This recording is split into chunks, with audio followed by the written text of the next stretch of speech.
Selamat datang di dunia desain grafis. Oke, hari ini kita akan mempelajari tentang tata letak desain grafis. Kenapa kita mempelajari tata letak desain grafis? Karena ini menjadi faktor yang sangat penting dalam keindahan sebuah desain.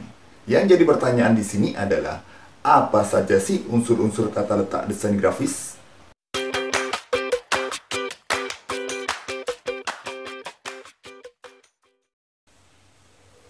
Oke anak-anakku sekalian, kita lanjut. Untuk tata letak, hari ini kita bagi menjadi dua. Yang pertama adalah unsur-unsur tata letak, dan yang kedua adalah penempatan unsur-unsur tata letak. Oke, kita lanjut. Sedangkan untuk unsur-unsur tata letak, itu meliputi apa saja?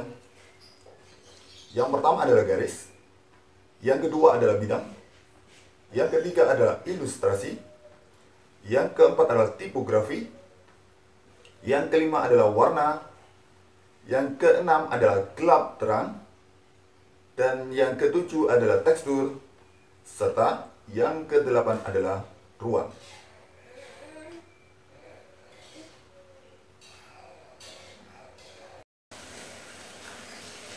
Untuk macam-macam garis meliputi, yang pertama garis alamiah, merupakan garis cakrawala alam, yang bisa kita lihat sebagai pembatas antara permukaan laut dengan langit, seperti halnya contoh di samping. Yang kedua adalah garis geometrik, yaitu garis yang dibuat dengan alat bantu, seperti halnya penggaris, jangka, dan lain-lain. Yang ketiga adalah garis kaligrafi, yaitu garis yang dibuat oleh goresan tangan manusia. Yang keempat adalah garis semu. Apa itu garis semu? Garis yang timbul dari kesan yang kita tangkap. Misalkan pemisah antar warna.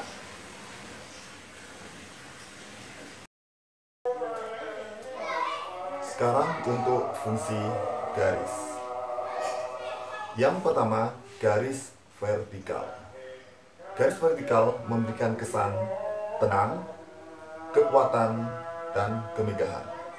Yang kedua, garis horizontal memberikan kesan tenang dan wawasan luas.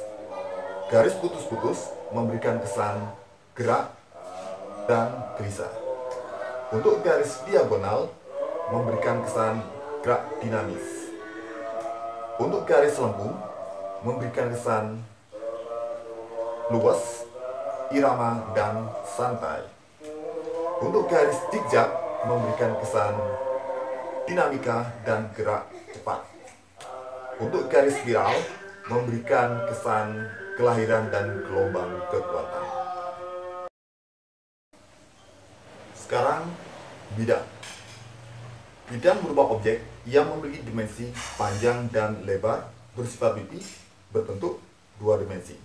Contohnya segi 4, lingkaran, dan segi 3. Berbeda halnya dengan bentuk 3 dimensi yang memiliki dimensi panjang, lebar, dan tinggi. Contohnya balok, botol, gelas, dan lain-lain. Oke, sekarang kita membahas tentang ilustrasi. Ilustrasi merupakan bagian penting dalam sebuah desain. Misalkan kalau kita membuat poster atau brosur, maka sebaiknya kita menyantumkan sebuah ilustrasi untuk memperjelas maksud yang ingin kita sampaikan. Sedangkan pengertian ilustrasi sendiri itu apa sih? Ilustrasi adalah image atau gambar yang bertujuan untuk memperjelas suatu maksud dan juga berfungsi sebagai penarik pandang. Untuk ilustrasi bisa berupa yang pertama bedah. Misalkan kita membuat poster dilarang merokok, maka ilustrasinya berupa benda rokok. Yang kedua berupa manusia. Misalkan kita membuat ilustrasi ASI eksklusif atau buat poster asli eksklusif, maka ilustrasinya berupa seorang ibu yang menggendong anak. Yang ketiga berupa wajah atau close up. Misalkan poster orang yang membuka locker, yang kita close up adalah kuncinya. Yang keempat, bisa berupa binatang. Misalkan poster makanan bergizi, ilustrasinya berupa ikan, misalkan seperti itu. Yang kelima, berupa suasana. Misalkan kita membuat poster film horor, maka ilustrasinya berupa suasana yang horor atau menakutkan. Yang keenam, motif bisa ilustrasi bisa berupa motif. Contohnya sebuah poster seorang yang memakai batik atau memakai blangkon. Jadi motif ini bisa memberikan kesan itu ada di tanah Jawa atau Indonesia.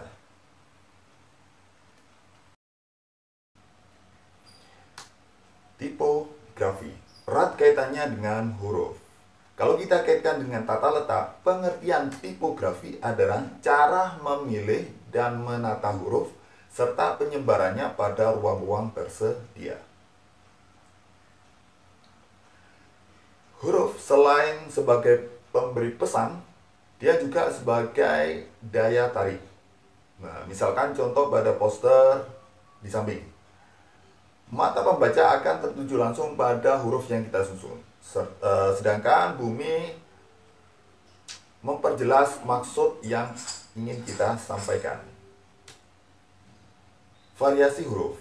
Variasi huruf sangat membantu seorang desain dalam memberikan penekanan pada bagian-bagian tertentu. Juga berfungsi untuk memperindah sebuah desain. Tipe huruf. Tipe huruf itu ada macam-macam. Ada serif, ada sans serif, ada script, ada dekoratif, ada monoscript. Seorang desainer harus pandai-pandai dalam memilih tipe huruf. Misalkan kalau kita membuat poster peringatan, maka huruf yang kita pilih adalah tipe huruf sans serif agar terkesan tegas. Jangan kita memilih tipe huruf misalkan script. Ini kurang tegas. Untuk tipe huruf script ini bisa kita gunakan untuk menulis nama pada undangan pernikahan karena dia terkesan lebih akrab.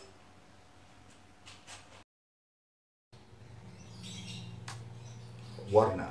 Warna merupakan bagian penting dalam sebuah desain. Warna juga berfungsi sebagai daya tarik. Kalau ada kata-kata yang ingin kita tonjolkan, maka pilihlah warna yang kontras di antara warna yang lain, supaya mata langsung tertuju pada kata-kata tersebut. Warna juga mempunyai karakter. Misalkan warna pink mempunyai karakter feminin. Jadi warna pink cocok untuk produk-produk feminin, misalkan kayak produk lipstick. Warna pink ini tidak cocok untuk misalkan produk sarung, karena sarung bukanlah produk feminin. Untuk model warna, ada RGB, ada CMYK. RGB ini singkatan dari red, green, blue. Ini cocok untuk desain yang akan ditampilkan di layar monitor atau ponsel, misalkan desain web. Untuk CMYK, ini singkatan dari cyan, magenta, yellow, black. Ini cocok untuk desain yang akan dicetak, misalkan banner, poster, dan lain-lain. Gelap terang. Gelap terang dipengaruhi oleh intensitas cahaya. Semakin tinggi intensitas cahaya akan semakin terang. Sebaliknya, semakin rendah intensitas cahaya akan semakin gelap. Adapun fungsi dari gelap terang, yang pertama adalah memberi kesan kedalaman. Seperti halnya contoh gambar di samping. Fungsi yang kedua memberikan efek 3 dimensi.